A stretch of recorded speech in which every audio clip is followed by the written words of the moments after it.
정말 오늘 은혜의 자리에 나오신 여러분들을 정말 다시 한번 축복하고요.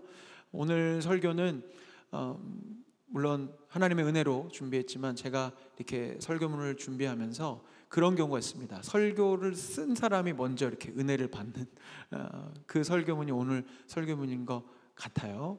굉장히 중요한 영적인 도전을 먼저 저에게 미리 이 말씀을 통해 주셔서 오늘 이 자리에서 여러분과 함께 이 영적인 놀라운 승리와 기쁨의 원리를 나눌 수 있음이 제게 정말 큰 기쁨이고, 오늘 말씀의 내용을 정말 잘 기억해 주셔서 우리의 인생 가운데 참 슬픈 일이 많고 환난과 역경이 많은데 이 로마서 5장에 있는 기쁨의 비밀을 이제 오늘 이후로부터 간직한 우리들은 어떤 상황에서든지 기쁨을 노래할 수 있는 날마다의 승리가 있는 주님의 백성들이 되시기를 간절히 소망합니다. 그래서 오늘 저에게 또 우리에게 주신 영적인 원리가 참 귀해서 벌써 마음이 좀 두근거립니다. 먼저 복습을 좀 다시 한번 해보겠습니다. 우리 지난 시간에 구원받는 믿음, 아브라함의 믿음에 대해서 배웠는데 다시 한번 표를 보여주시면 이게 성경이 말하고 있는 참된 믿음, 바른 믿음, 구원에 이르는 믿음의 세 가지의 요소입니다. 우선 믿음은 소망의 믿음이 있어야 돼요. 바랄 수 없는 중에 아브라함이 바랬다고 되었습니다. 반드시 그가 계신 것과 하나님의 존재가 그냥 여기 계시다라는 어떤 존재론적인 인정이 아니라 나의 오늘 본문에도 이제 같이 연결되겠지만 문제와 역경의 상황 가운데서도 하나님은 반드시 함께 하시고 그분은 일하실 수 있다라는 것을 기대하고 소망하는 것이 믿음입니다. 그리고 신뢰하는 것이죠. 그분을 의지하고 믿고 찾는 자들에게 반드시 은혜와 좋은 것을 주시겠노라는 그 약속을 신뢰하는 것이고, 그렇기 때문에 우리는 구체적으로 주님을 의지하면서 기도하면서 주님을 찾으면서 성령을 구하면서 우리는 나아가는 것, 그것이 바로 성경적인 믿음입니다. 그래서 이 믿음이 주어질 때 우리의 인생 가운데는 참된 기쁨이 솟아난다는 것을 이제 오늘 4장을 지나 로마서 5장을 넘어오면서 나누게 돼요. 그리고 오늘 로마서가 10번째 시간이거든요. 제가 계획한 로마서 강해는 40회까지 가는데 벌써 4분의 1이 나왔습니다. 네. 스스로 너무 대견합니다. 근데 아직도 30번이 남았지만 로마서 말씀은 언제나 읽을 때마다 이번에 또 사순절에 또 계속 통독하고 있는데 참 귀한 영적 진리를 담고 있어요. 여러분, 오늘 설교의 제목처럼 예수님이 좋은 거리라는 혹시 찬양 아세요? 젊은 분들은 잘 모르실 수 있는데, 예수님이 좋은 걸 어떡합니까? 예수님이 좋은 걸 어떡합니까? 세상에 어떤 것도 비길 수 없네. 예수님이 좋은 걸 어떡합니까?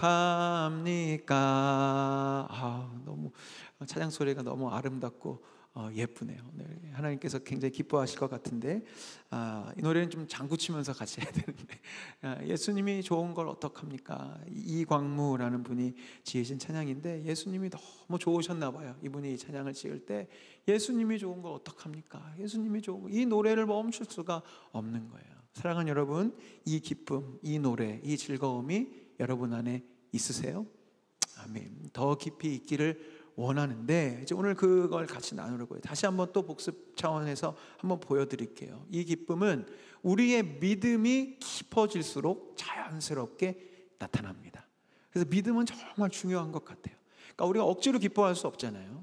성경이 기뻐하라고 한다고 우리가 뭐 어떻게 기뻐할 수 있겠어요? 믿음이 있으면 이광무라는 분의 고백처럼 예수님을 향한 믿음과 소망이 깊어지면 깊어질수록 나의 입술에서는 멈출 수 없는 찬송과 감사와 기쁨이 나오고요. 우리 모두가 아주 익숙한 경험이지만 믿음의 불씨가 사그러들고 성령의 충만함이 사라지고 내 안에 주님을 향한 마음의 그 간절함이 없어지면 시키지 않아도 우리는 불평하고 불만하고 원망하고 승질 부리고 짜증나고 그렇게 되어 있습니다. 그래서 믿음은 굉장히 중요한데 오늘 그 기쁨, 믿음과 기쁨의 이야기를 좀 말씀드리려고 해요. 근데 이 크리스천의 기쁨, 예수님이 좋은 걸 어떡합니까? 라는 이 노래, 이 즐거움은 단순히 어떤 감정이나 반응 정도가 아닙니다. 크리스천으로서 기뻐하고 즐거워하는 것은 사명입니다. 뭐라고요? 사명이라고요. 우리에게 주어진 미션이에요. 예수 그리스도의 제자들에게 예수님이 시키시고 맡기시는 것 중에 하나가 바로 기뻐하고 즐거워하는 것입니다. 성경은 끊임없이 이 기쁨에 대해서 명령하고 있습니다. 명령을 하고 있어요. 우리가 하나님의 뜻을 늘 구하면서 기도하는데 성경은 이미 하나님의 뜻이 무엇인지 선명하게 기록하고 있죠. 데살로니가전서 5장 16에서 18절 함께 읽어볼까요? 시작. 항상 기뻐하라, 쉬지 말고 기도하라, 범사에 감사하라, 이것이 그리스도 예수 안에서 너희를 향하신 하나님의 뜻이니라. 아멘. 아멘. 우리가 주님의 음성을 구하고 뜻을 구하겠다고 참 많이도 고민하지만 사실 주님의 뜻은 명확하세요. 우리가 항상 기뻐하기를 원하고 계시고, 쉬지 않고 기도하기를 원하고 계시고, 범사에 감사하기를 원하고 계시죠. 그렇기 때문에 기쁨은 단순히 우리의 감정의 차원이 아니라 우리가 깊이 고민하면서 어떻게 이 항상 기뻐하라라는 주님의 명령을 내가 지킬 수 있을지를 생각해 보아야 합니다. 사도 바울 역시 우리가 두렵고 떨림으로 이루어가는 구원에 대한 이야기를 할 때 이 기쁨을 구원과 연결시키고 있더라고요. 이 빌립보서는 옥중서신이라고 해서 사도 바울이 복음을 전하다가 매를 맞고 옥에 갇힌 상황 가운데에서 그가 여러 교회들에게 전한 편지 중에 하나가 빌립보서입니다. 근데 이 빌립보서는 또 다른 이름이 있어요. 기쁨의 서신이라는 이름이 붙어 있거든요. 바로 이 빌립보서에 나오는 이런 표현들 때문입니다. 2장에 그러므로 나의 사랑하는 자들아, 너희가 나 있을 때뿐 아니라 더욱 지금 나 없을 때에도, 내가 이렇게 옥에 갇혀 있을 때에도 항상 복음 안에 복종하여 두렵고 떨림으로 너희의 구원을 이루어라. 그러니까 너희 믿음을 키워나가라는 이야기죠. 너희 안에서 행하시는 이는 하나님이시니 자기의 기쁘신 뜻을 위하여 너희에게 소원을 두고 행하게 하시나니 모든 일을 원망과 시비가 없이 하라. 이와 같이 너희도 기뻐하고 나와 함께 기뻐하라. 아멘. 두렵고 떨림으로 이루어가는 우리의 구원은 무엇이냐면 기쁘신 뜻을 우리 안에 두시고 행하시는 하나님과 함께 기뻐하고 또 기뻐하는 것이라고 이야기하고 계세요. 다시 말씀드려요. 기뻐하는 것은 그렇기 때문에 우리의 영적 구원과도 연결되는 아주 중요한 명령이자 순종의 과제인 것입니다. 이것이 얼마나 중요한지 사도 바울이 이어지는 빌립보서 3장과 4장에 계속 말해요. 끝으로 나의 형제들아, 주 안에서 기뻐하라. 너희에게 같은 말을 쓰는 것이 내게는 수고로움이 없고 너희에게는 안전하니라. 빌립보서 4장 4절, 주 안에서 항상 기뻐하라. 내가 다시 말하노니 기뻐하라. 여러분, 이쯤 되면 굉장히 지금 사도 바울이 심각하게 명령하고 있는 거예요. 기뻐하라, 기뻐하라. 다시 말하노니 기뻐하라. 너무나 중요한 것이죠. 하나만 더 말씀드릴게요. 그렇기 때문에 이 기쁨이 왜 그만큼 중요하냐면 예수님의 유언과도 같은 명령에도 이 기쁨에 대한 미션을 주시기 때문입니다. 요한복음 15장 11절 우리 성도님들께서 읽어주셨으면 좋겠습니다. 시작.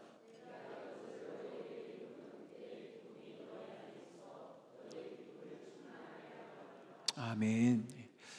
이 요한복음 15장은 주님이 십자가를 지시기 직전에 제자들에게 하시는 유언과도 같은 마지막, 제자들을 향한 마지막 가르치심이었거든요. 근데 이때 주님께서 무엇을 말씀하세요? 너희 기쁨을 충만하게 하라.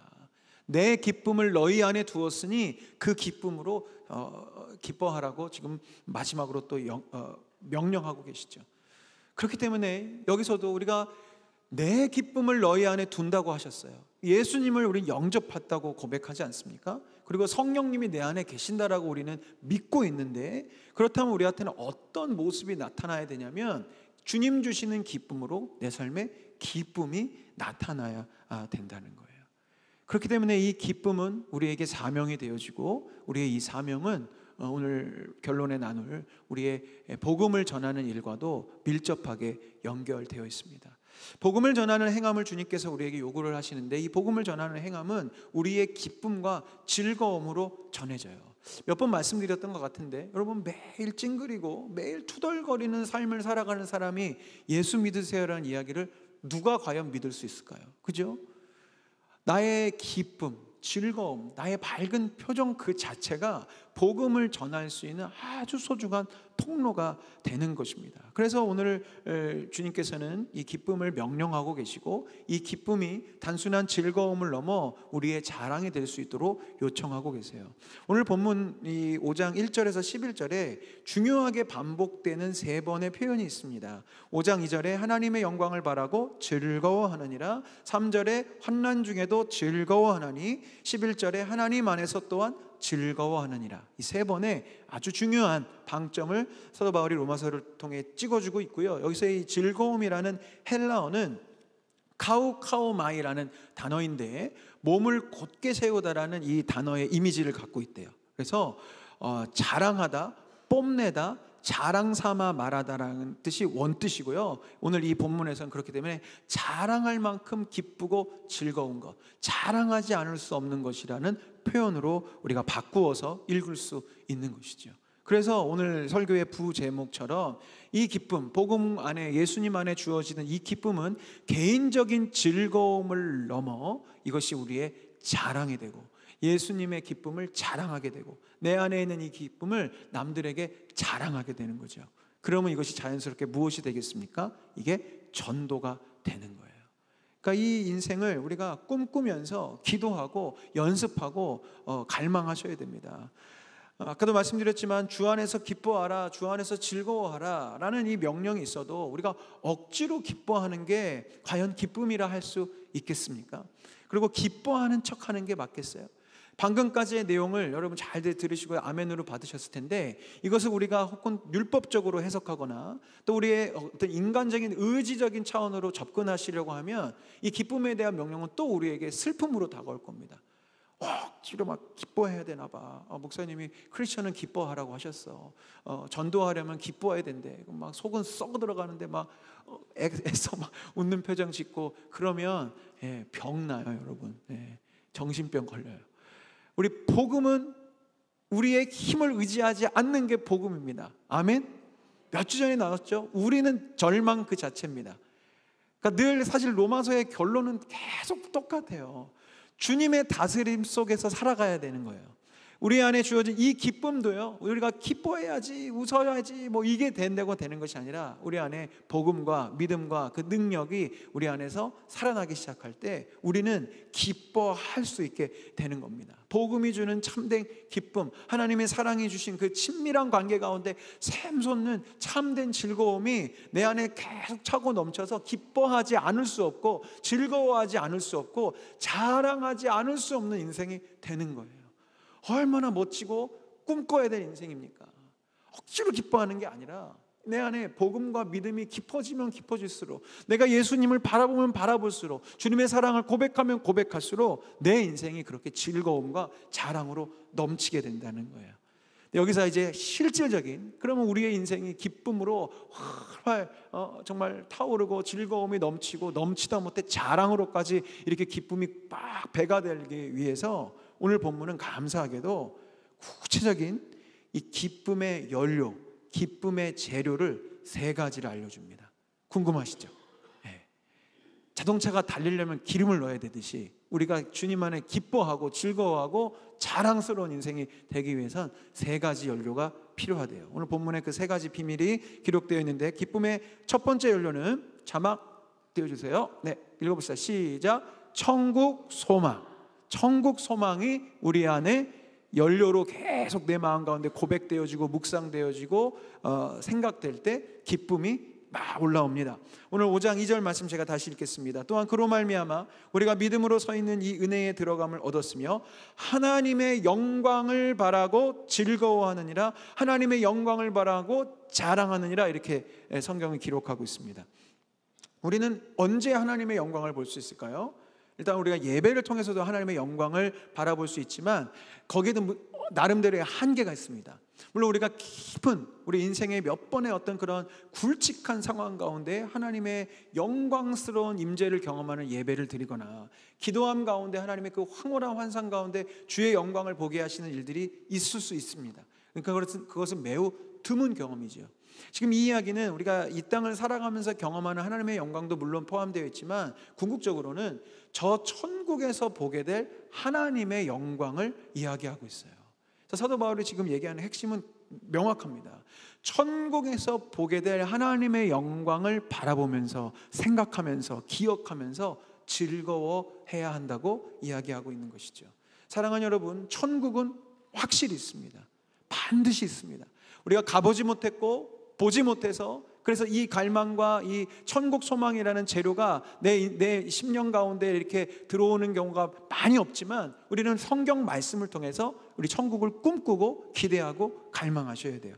요한복음 14장 1절과 2절에 예수님 말씀하십니다. 너희는 마음에 근심하지 말아라. 하나님을 믿으니 또 나를 믿으라. 내 아버지 집에 거할 곳이 많도다. 그렇지 않으면 너희에게 일렀으리라. 내가 너희를 위하여 거처를 예비하러 가노니. 우리 주님은 명확하게 말씀, 내 아버지 집에 거할 곳이 많다.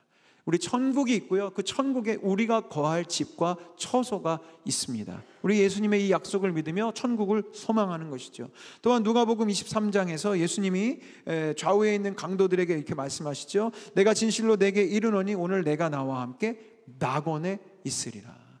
제가 장례 예배를 할 때마다 늘 선포하는 구절이거든요. 우리에게 주어진 천국은 낙원입니다. 이 낙원이라는 단어의 헬라어는 파라디소입니다. 우리가 아는 영어의 파라다이스의 원형이죠. 우리가 갈 천국이 어떤 모습일지 모르겠지만 예수님께서 뭐라고 말씀? 거긴 파라다이스야. 거기는 낙원이야. 가장 좋은 곳이지 라는 약속을 해주셨단 말이에요.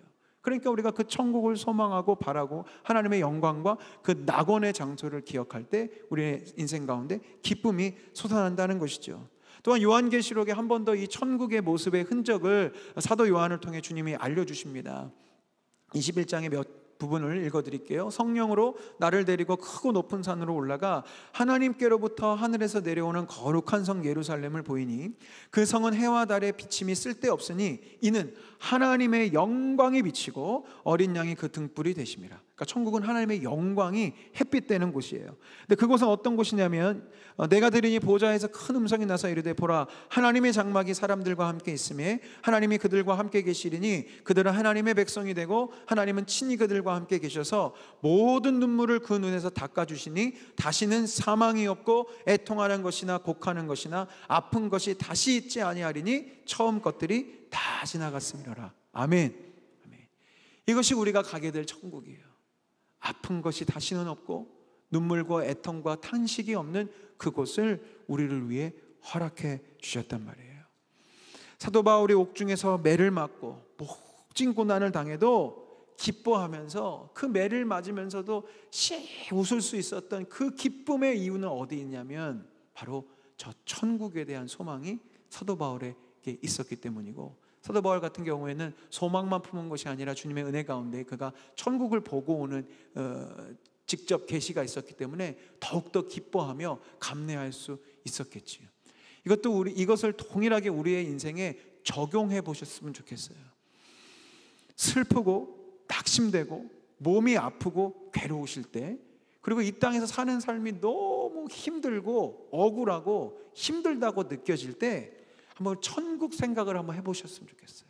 나 이 땅에서 지금 너무 힘들고 몸도 너무 아프고 아무리 병원을 가고 약을 먹어도 별로 나아지는 것 같아 없어 보이지만, 그때 한번 천국을 생각하시면서 그때가 어느 될지 모르겠지만 주님 부르실 그날 내가 저 천국에 올라가서 내 눈물과 탄식이 사라지고 내 이 아픔과 고통이 사라질 그 나라, 그 아름다운 땅을 기억하고 고백하기 시작하시면 정말로 씩 하고 내 마음속에서 즐거움이 올라옵니다. 바로 이것이 천국 소망, 하나님의 영광을 바라보면서 기뻐하는 거예요. 이건 연습해야 됩니다. 슬플 때마다 천국을 생각하고 괴로울 때마다 내가 갈 천국을 자꾸 기억하면서 우리가 기쁨을 계속 불러일으켜야 합니다. 두 번째 기쁨의 재료를 성경은 이야기하고 있는데 이것도 읽어볼게요. 기쁨의 재료 두 번째, 시작. 환난과 고통. 환난과 고통이 기쁨의 재료가 된다고 오늘 로마서 말씀은 이야기하고 있어요. 이건 또 무슨 말이죠?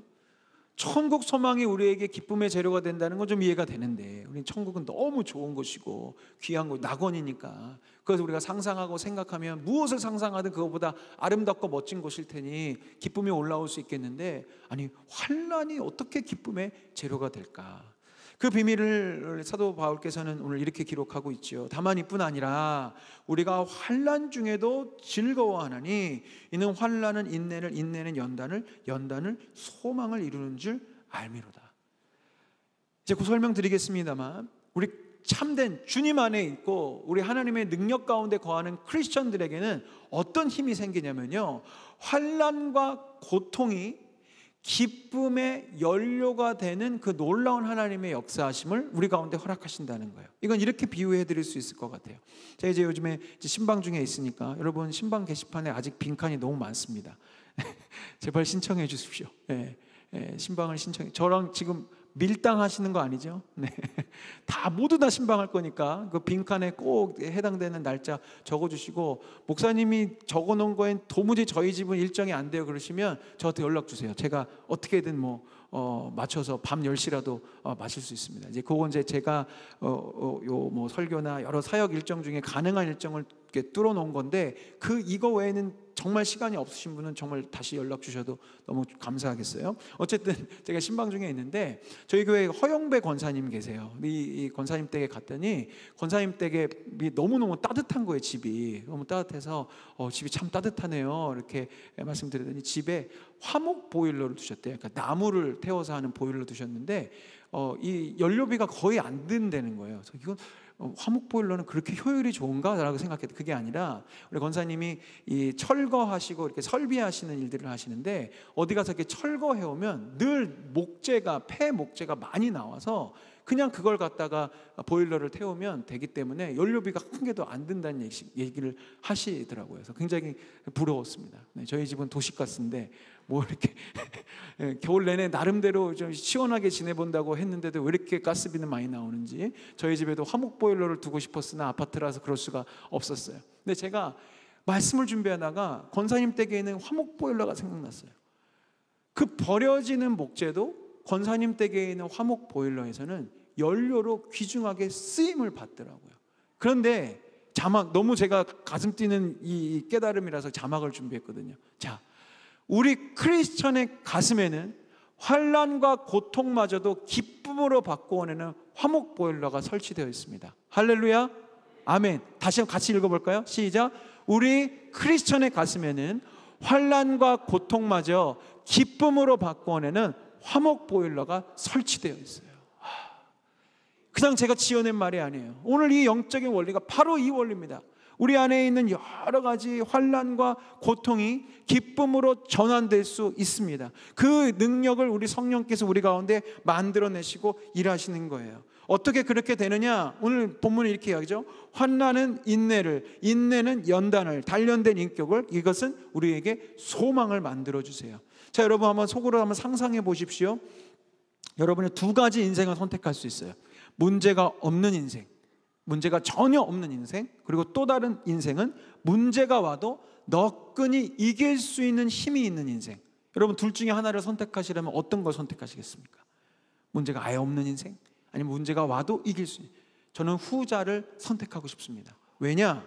우선 문제가 없는 인생, 우리 깊이 안 들여도 아시죠? 어떻게 문제가 없는 인생이 있을 수 있겠어요? 그것은 일단 불가능하거니와 이런 태도, 내 인생에 좀 문제가 없었으면 좋겠다, 내 인생 그냥 평탄했으면 좋겠다 라는 마음을 갖고 사시다 보면 그건 내 소망일 뿐이고 문제는 반드시 오거든요. 그러면 어떻게 되느냐? 인생에 대한 우리의 태도가 늘 불안하고 초조하고 염려와 근심이 많습니다. 왜? 문제가 언제 오지? 문제가 올까 봐 두렵고, 우리 애가 어떻게 잘못될까 봐 두렵고, 우리 사업이 어떻게 힘들어지, 늘 좋은 상황 가운데서도 염려를 하게 돼요. 그리고 염려가 찾아오면 거봐, 내가 이럴 줄 알았어 이러면서 또 염려하고. 문제가 없기를 바라는 인생은 굉장히 인생을 두고 소극적이 되고 문제를 회피하게 되고 갈등을 회피하게 되고 그런 참 힘든 인생을 살게 됩니다. 그런데 진짜 하나님께서 기뻐하시고 우리가 원하는 인생은 어떤 인생이 되냐? 문제 오라 그래. 문제가 와도 이길 힘이 있기 때문에 문제를 향해서 더 진취적으로 적극적으로 달려갈 수 있는 인생이 훨씬 아름다운 인생이고 더 빨리 승리할 수 있는 인생입니다. 이렇게 비유해 볼 수 있을 것 같아요. 우리 가끔 TV를 이렇게 돌리다 보면 이종 격투기나 권투나 이렇게 격투기 선수들을 보시게 될 거예요. 격투기 선수들의 몸이 어떻죠? 몸이 되게 좋습니다. 막 근육질의 몸이에요. 이 격투기 선수들은요, 다툼을, 그걸 우리가 문제로 비유한다면 이 다툼을 전혀 두려워하지 않습니다. 왜요? 이 다툼에서 이길 수 있는 힘을 이들은 갖고 있거든요. 그 멋진 몸매가 그냥 단순히 그냥 몸매가 아니고요, 이기기 위해서 훈련해서 만들어진 몸이기 때문이에요. 단련되어 있어요. 훈련되어 있어요. 자신 안에 이길 힘과 소망이 있기 때문에 다툼이 오고 경기가 다가와도요, 일반 사람들은 누구랑 다투는 것이 두렵고 도망가게 되지만 이 사람들은 다툼의 자리로 그냥 뛰어들고 오히려 더 열심히 싸우게 되죠. 이유는 자신 안에 그 힘이 있기 때문이에요. 근데 이 운동선수들, 격투기 선수들은 어떻게 그 힘을 갖게 됐을까요? 그냥 갑자기 태어날 때부터 그랬을까요? 아닌 거 아시잖아요. 이들의 이 힘, 이길 힘과 소망을 가진 그 시작점에는 환난이라는 게 있었습니다. 고된 훈련이 있었겠죠. 끊임없는 연습이 있겠죠. 자신의 코치나 어떤 다 자기보다 잘하는 사람들에게 얻어 터지는 시간도 있었을지 모르겠어요. 훈련의 과정 중에. 그 환난에서부터 시작되는 거예요. 근데 멋진 선수, 이기는 선수가 되기 위해서는 어떻게 할까요? 이 환난의 훈련의 시간을 인내로 견디겠죠. 몇 번 해보더니 오도만 너무 힘들어, 짜증나, 내가 밖에서는 싸움 잘했는데 내가 훈련 왔더니 계속 얻어 터지기만 하네, 나 그만둘래요. 이러면 이 사람은 선수가 될 수 없어요. 그 시간을 모진 고통의 시간들을 인내로 바꾸어낸 사람은 점점 더 단련된 몸과 마음을 가진 선수가 될 것이고, 이길 힘과 소망을 갖추고 경기장에 나가서 승리의 관을 쓰게 되겠죠. 우리의 영적인 승리도 마찬가지입니다. 주님께서는 우리를 이기는 자로 만들고 싶어 하세요. 문제를 피해 다니는 자가 아니라 문제가 와도 이길 수 있는 사람을 만들고 싶으시기 때문에 우리는 원치 않지만 주님은 우리 인생 가운데, 지금 우리 살아온 많은 인생 가운데 끊임없이 환난을 주시는 거예요. 환난의 그 훈련을 통하여서, 그것을 환난을 통해 우리의 영적인 근육이 만들어지고 믿음의 힘이 생겨질 수 있도록 환난을 허락하시고, 그것을 우리가 믿음을 가지고 인내하는 과정을 거치다 보면 우리의 믿음과 인격은 단련된 인격이 되어서 드디어 이길 힘과 소망을 갖추게 되는 것이죠. 아멘. 그래서 이 영적인 비밀을 알게 된 사람들은요, 환난과 고통을 기쁨의 연료로 삼는 거예요. 물론 쉽지 않습니다. 어려운 일이죠. 저도 이 시간 성경의 진리대로 전했지만 한 개인으로서 환난과 고통이 일단 탁탁 쳐오면 이런 믿음에 대한 소망을 품기보다 왜 나에게 또 이런 어려운 일이 생겼지? 왜 우리 교회 공동체에 이렇게 힘든 일이 생겼을까라는 탄식이 나오게 되었습니다만, 우리가 그 환난의 자리를 인내함으로 주님을 믿고 기다리고, 지난주 나눈 것처럼 반드시 그가 계신 것과 이 환난의 자리에도 주님은 계시고 나를 지키신다라는 그 믿음 가운데에서 그 인내의 과정, 그것이 한 달이 될지 1년이 될지 10년이 될지 모르나 그 인내의 과정을 쭉 거쳐 지나가게 될 때에 우리는 이길 수 있는 힘과 소망을 갖추게 되고 우리는 그렇게 승리로 나아갈 수 있게 되는 것이죠. 차츰차츰 제가 우리 성도님들에게 나누겠지만, 물론 저보다 더 큰 환난과 시험을 당한 저보다 더 믿음의 선배님들이 이 자리에 앉아 계심을 알고 있어요. 그러나 제가 이렇게 이 자리에 서서 그래도 우리 성도님들께 하나님의 살아가심을 전하고 하나님 이 환난의 은혜에 대해서 나눌 수 있게 되면, 제 인생에도 지금까지 살아오는 이 저의 짧은 인생 가운데서도 여러 가지 굵직한 환난의 시간들이 있었기 때문에 자신 있게 하나님을 제가 증거할 수 있게 되는 거예요. 제 인생에 지금 돌이켜보면 이렇게 목회자로 서기까지 모두 다 하나님을 경험하고 만나고 복음의 진리를 경험했던 과정들은 하나같이 다 환난이 있었어요. 나중에 차차 하나하나 깊이 나눌 기회들이 있을 거예요. 태어나자마자 저희 첫째 지우가 사경을 헤맸던 그런 환난이라든지, 이 개척 목회 나갔을 때 재정적으로 너무나도 어려워서 힘들었던 그런 시기라든지, 아버지께서 말기암으로 투병하신 그런 시간이라든지, 그런 굵직한 환난의 시간들이 그때는 참 도망가고 싶고 피하고 싶었던 시간이지만, 그 시간 때문에 제가 믿음을 배우고 하나님을 배우고 주님이 어떻게 역사하시는지를 경험해 갔기 때문에 저는 이 자리에서 당당하게 우리의 환난과 고통은 기쁨의 재료가 된다라고 말씀드릴 수 있는 것입니다. 마지막 세 번째 기쁨의 재료가 있습니다. 그것은 띄워주십시오. 같이 읽겠습니다. 세 번째, 하나님의 사랑. 하나님의 사랑을 묵상하고 고백하고 선포하기 시작할 때 우리 마음속에는 비밀스러운 기쁨이 솟아 올라옵니다. 오늘 본문 10절과 11절 말씀입니다. 곧 우리가 원수되었을 때에 그의 아들의 죽으심으로 말미암아 하나님과 화목하게 되었은즉 화목하게 된 자로서는 더욱 그의 살아나심으로 말미암아 구원을 받을 것임이라. 그뿐 아니라 이제 우리로 화목하게 하신 우리 주 예수 그리스도로 말미암아 하나님 안에서 또한 즐거워하느니라. 아멘. 제가 노란색으로 해놨지만 화목하다, 화목하다라는 뜻이 나와 있어요. 이 화목은 하나님과 화해했다, 하나님과 피스메이킹이 이루어졌다라는 뜻인데, 이것은 어떤 신학적인 표현이 아닙니다. 하나님과 내가 사랑을 서로 주고받을 수 있는 정말 스윗한 사이가 되었다는 것을 의미해요. 여기 이제 가정을 일구고 결혼 생활을 하신 분들이 꽤 계실 텐데, 여러분 우리 경험이 있잖아요. 부부가 조금만 의견이 맞지 않고 틀어져도요 마음이 하루 종일 괴로워요. 그렇죠? 근데 부부가 화해하고 화목하면 하루가 즐거울 수 있는 거예요. 마찬가지입니다. 그래요. 육신과 우리의 생각은 하나님과 이렇게 화해하지 못하고 이제 하나님 앞에 우리가 그냥 하나님과 별로 이렇게 친밀하지 못할 때 큰 문제가 없다고 느끼겠지만 내 영은 그 고통을 고스란히 느끼고 있거든요. 남편과 사이가 안 좋고 사랑하는 가족과 사이가 안 좋을 때 찾아온 우리의 그런 어려움의 마음들이 내 영이 하나님과 우리 사이의 관계가 어그러져 있을 때, 주님과 친밀하지 못할 때 내 영은 나도 모르게 신음하고 있어요. 고통하고 있어요. 괴롭고. 그런데 그 일들을 위해서 회복시키기 위해서 예수 그리스도께서 우리 가운데 오셨고, 우리가 예수님의 이름을 부를 때 우리는 화목하게 돼요. 주님과 사랑을 나눌 수 있는 사이가 되어지는 거죠. 그때 찾아오는 기쁨은 정말 놀라운 기쁨이라는 것을 얘기하고 있습니다. 이렇게 우리가 하나님과 원수되고 하나님과 갈라져 있을 때 주님께서 먼저 사랑의 프로포즈를 해오셨어요. 그것이 바로 로마서 5장 8절의 말씀입니다. 우리 성도님들께서 읽어주셨으면 좋겠습니다. 시작.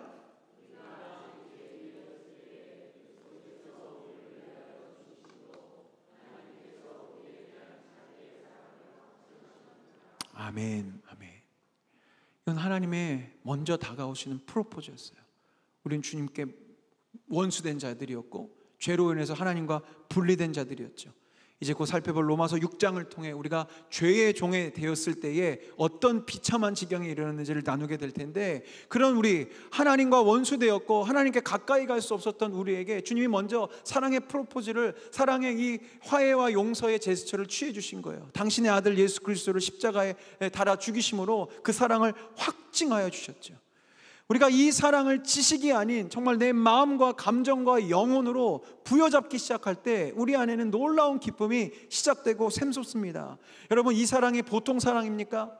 만왕의 왕이시고 만군의 주이신 그분이 나를 사랑하신다는 겁니다. 홍해를 가르시고 골리앗을 쓰러뜨리시고 죽은 나사로를 살리신 그분이 나를 사랑하신대요. 이것을 깊이 정말로 진심으로 생각하게 되면 정말 기쁨이 올라오게 돼 있어요. 그분의 그 사랑을 말로만 하는 사랑 아니고요, 그분의 그 사랑은 그냥 어디 TV에 나오는 그냥 그런 일회적인 사랑이 아니란 말이에요. 나를 향한 그 깊으신 사랑, 나를 사랑하신다, 주님이 정말로 나를 사랑하신다, 나를 지키신다라는 고백을 되뇌이고 고백하고 기도하고 간구하다 보면 그 사랑이 내 안에 기쁨을 만들어냅니다. 이 사랑은 대단한 사랑입니다. 그 사랑은 영원한 사랑입니다. 이사야서 49장 15절과 16절, 여인이 어찌 그 젖먹는 자식을 잊겠으며 자기 태에서 태어난 아들을 긍휼히 여기지 아니하겠느냐. 그들은 혹시 잊을지라도 나는 너를 잊지 아니할 것이라 내가 너를 내 손바닥에 새겼다. 주님은 우리의 이름을 잊지 않으시고 영원히 사랑하십니다. 또 얼마나 가슴 저리게 사랑하시는지 스바냐 3장 17절에 이렇게 주님이 고백하십니다. 너희 하나님 여호와가 너희 가운데 계시니 그는 구원을 베푸실 전능자이시라. 그가 너로 말미암아 기쁨을 이기지 못하시며 너를 잠잠히 사랑하시며 너로 말미암아 즐거이 부르며 기뻐하시리라 하리라. 아멘.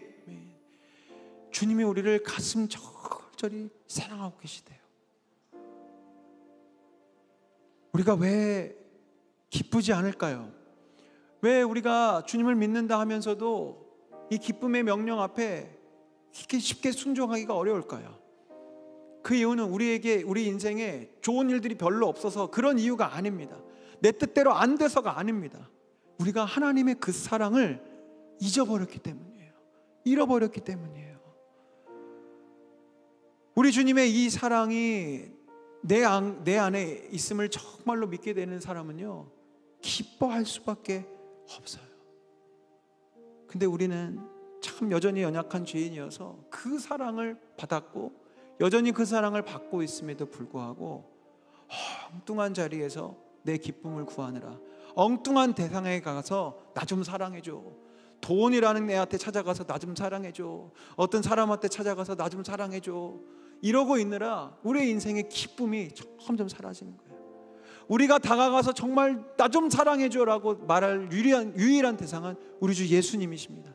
근데 우리는 예수님께 그것을 간절히 간청할 필요도 없어요. 왜요? 이미 주님은 나를 사랑하고 계시거든요. 이미 주님은 나를 잊지 못하시며 가슴 절절히 나를 위해 노래하고 계시는 분이시기 때문에 오늘 여기 사도 바울 아주 그냥 상투적인 표현 같지만 절대적인 진리의 표현입니다. 하나님 안에서 즐거워하느니라. 우리가 주님의 그 사랑 안으로 들어가기 시작할 때 우리는 자연스럽게 기쁨의 노래가 터져 나오는 거예요. 그렇게 하나님의 사랑의 자리로 들어가는 게 어디예요? 예배의 자리죠. 기도의 자리죠. 말씀을 보는 자리죠. 율법적인 자리를 말씀드리는 게 아니에요. 성도는 주일 성조해야 돼. 우리 교회에서 성경 통독하라고 하셨어. 그래도 내가 집사고 권사인데 하루에 몇십 분 기도는 해야지. 이런 율법을 말하는 게 아니에요. 우리는 말씀과 기도와 예배를 통해 다시 한번 기억하는 겁니다. 하나님이 날 사랑하신다. 하나님이 날 사랑하신다. 하나님이 나를 결코 포기하지 않으신다. 하나님이 내 이름을 아시고 내 아픔을 아시고 나를 위하여 지금도 말할 수 없는 탄식으로 기도하고 계신다라는 이 진리를 내 가슴으로 믿고 가슴으로 선포하기 시작할 때 내 안에서는 그 사랑 때문에 놀라운 하나님의 은혜가 고백되어지기 시작하는 거예요. 여러분, 마지막 우리 연습과 실천을 말씀드립니다. 슬픔이 나를 지배하려고 합니까? 기쁘지가 않습니까? 즐겁지 않습니까? 그럼 여러분 선포하세요. 이렇게 소리치세요. 자막 띄우십시오. 우리 함께 읽어보겠습니다. 시작. 하나님이 날 사랑하신다. 하나님은 결코 나를 포기하시지 않는다. 하나님은 내 손을 결코 놓지 않으신다. 다시 한번요. 하나님이 날 사랑하신다. 하나님은 결코 나를 포기하지 않으신다. 하나님은 내 손을 결코 놓지 않으신다. 아멘. 여러분, 제가 뭐 이렇게 세 가지나 적었지만 딱 하나예요. 슬프고 괴롭고 힘드실 때 그냥 억지로라도 한번 선포해 보세요. 하나님이 날 사랑하신다. 하나님이 날 사랑하시고 온 우주 만물을 창조하신 그 위대하신 주님이 날 사랑하셔. 날 사랑하신대. 날 사랑하신대. 그 고백이 나를 살릴 거예요. 그리고 내 안에 설명할 수 없는 기쁨과 즐거움을 만들어낼 거예요. 여러분, 주의 말씀을 믿고 의지하세요. 하나님 안에서 즐거워하느니라. 하나님의 사랑을 고백하는 자에게 기쁨을 주시겠대요. 여러분, 말씀을 정리할게요. 오늘 이 로마서 말씀을 통해 기쁨의 세 가지 재료를 성경을 통해 주님이 알려주십니다. 우리는 천국 소망과 천국의 영광을 바라보며 즐거워할 수 있습니다. 인생이 괴롭고 이 땅에서 되는 게 하나도 없을 때 괜찮아. 난 천국 있어. 난 하나님의 나라가 있어. 뭐 손해 좀 보면 어때? 괜찮아 라고 하면서 기뻐하실 수 있어야 되고요. 환난과 고난을 이 소망으로 바꿔낼 보일러 내 속에 있습니다. 환난이 있을 때마다 그거 계속 집어넣으세요. 기도로 집어넣으시고 기대로 집어넣으시고, 하나님 이 환난 주셔서 감사합니다. 물론 이렇게 말처럼 쉽진 않겠지만 믿음으로 선포해 보는 거예요. 그러면 하나님 이것을 이길 힘을 만들어 주시겠죠. 감사합니다. 이것이 기쁨 될 줄 믿습니다라고 나아가는 거고요. 무엇보다도 하나님의 사랑을 선포하면서 하나님 날 사랑하셔. 하나님 날 포기 안 하셔. 하나님 우리 가정을 사랑하셔. 우리 자녀를 사랑하셔. 우리 모두를 사랑하셔 라는 것을 고백하면서 나아가는 겁니다. 다시 한번 비유해 드려요. 여러분, 우리가 말할 수 없이 기뻐할 수 있는 조건과 재료는 이미 우리 안에 준비되어 있어요. 그렇죠? 어디 와서 사와야 되는 애들 아니잖아요. 어디 가서 공부해갖고 미국 가서 박사학위 받아갖고 받아와야 될 재료들이 아니잖아요. 천국은 이미 우리에게 주어졌고요. 환난은 뭐 말할 것도 없죠. 환난 재료는 맨날 들어오는데. 그리고 하나님의 사랑 이미 확증하셨다고요. 문제는 그 재료가 우리 손에 있는데 이걸 보일러에 넣을 거냐 말 거냐는 나의 결단에 달려있단 말이에요. 안 넣으면 이 모든 건 그냥 짐이죠. 근데 이것을 주님 안에 집어넣으면 이것이 기쁨의 불이 되어서 우리를 활활 능력으로 타오르게 할 줄로 믿습니다. 오늘 그 믿음이 내 안에 있을 수 있도록 이미 나에게 주어진 이 재료로 기쁨을 만들어내는 지혜로운 하나님의 사람이 될 수 있도록 오늘 우리 시간 기도하시고, 특별히 우리 첫 번째 기도하실 때 내 인생에 주어진 환난을 기뻐하시며 기도하세요. 지금 우리 성도님들의 삶에 각자 환난이 있는 걸 제가 알아요. 그것을 오늘 하나님 앞에 믿음의 재료로 올려드렸으면 좋겠습니다. 우리 그렇게 믿음으로 찬송하시고 나의 환난을 놓고 기도하도록 하겠습니다.